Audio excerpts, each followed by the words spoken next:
You cannot speak of Belgium without speaking of Art Nouveau. It would be like describing Paris without mentioning Haussmann's boulevards, or Venice without her canals. Art Nouveau isn't just an architectural style here, it's the very signature of Brussels. The visual poetry that winds through her streets like tendrils of iron and glass.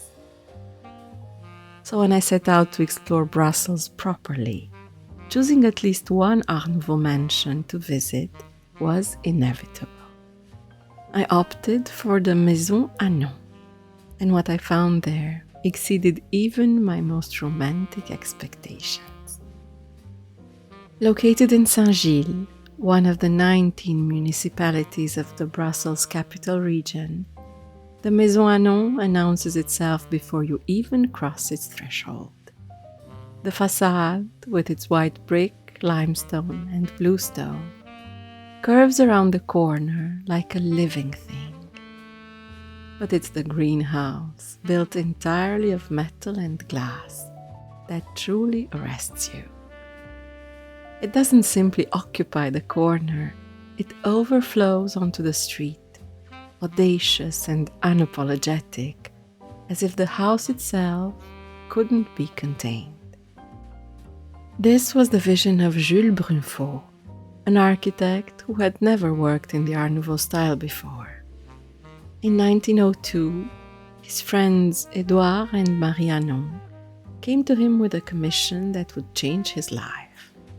Create a house that synthesized everything they loved. Marie's passion for botany, Édouard's devotion to poetry, antiquity, and technology.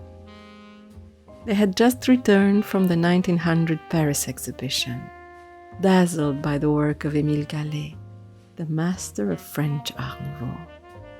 Now they wanted their own total work of art. Brunfaut rose to the challenge spectacularly. He studied the houses of Victor Horta, Paul Albert, and Henri van de Velde. What he created was a fusion. Belgian Art Nouveau meeting French Art Nouveau in a dreamlike, symbolist universe that belonged entirely to the Hannon. Entering through the garden and basement today, the house opened as a museum in June 2023 after extensive restoration. You climb toward the heart of the house, and then you see it. The central staircase.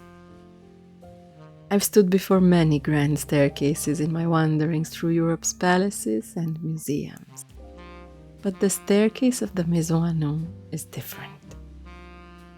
It doesn't proclaim power or intimidate with scale. Instead, it invites.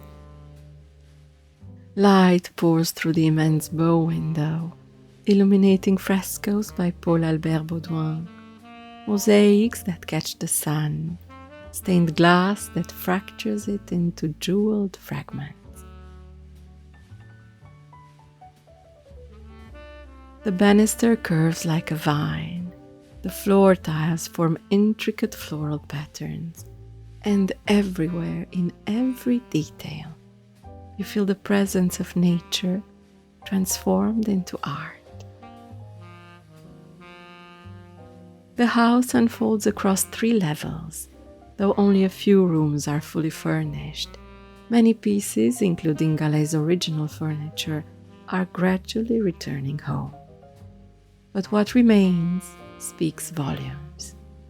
Each room was conceived as part of a closed, symbolic universe, a refuge from the industrial world outside, where beauty could reign absolute.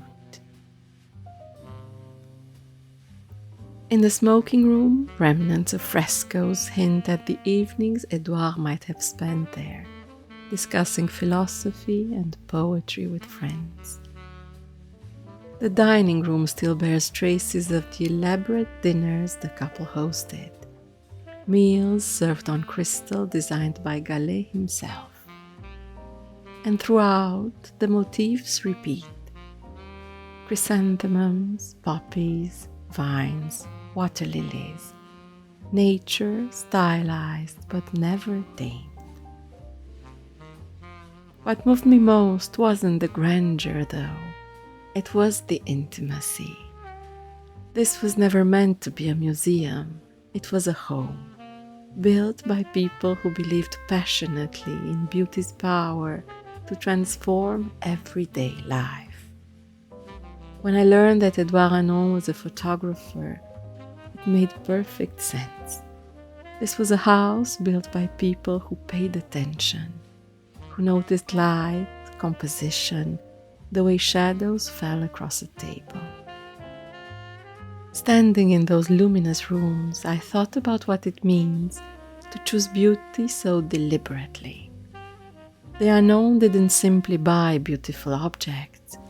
They commissioned them, collaborated with artists, insisted on harmony between every element. They made beauty their daily companion. The house has survived against considerable odds. After their daughter's death in 1965, it was sold, ransacked, left to deteriorate. By the 1970s, it seemed doomed. But the daughter of Jules Brunfaut raised the alarm. The commune of Saint-Gilles acquired it, and slowly restoration began. Now, after major renovations completed in recent years, it stands again as a testament to what Art Nouveau promised, a more beautiful way of living. Before leaving, I stood once more before that magnificent greenhouse, watching how the light played across its curves. Brussels earned her title as the capital of Art Nouveau, honestly, building by building. And the Maison Hannon, with its fusion of Belgian practicality and French sensuality, represents something essential about this country I'm coming to love. Its genius for synthesis, for bringing together seemingly foreign elements into something entirely new.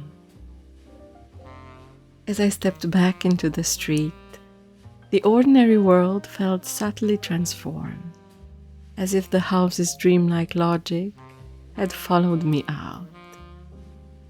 Perhaps that's Art Nouveau's greatest gift, not escape from reality, but a reminder that reality itself can be shaped, curved, made more beautiful if we dare to try. Until tomorrow, Merry Advent.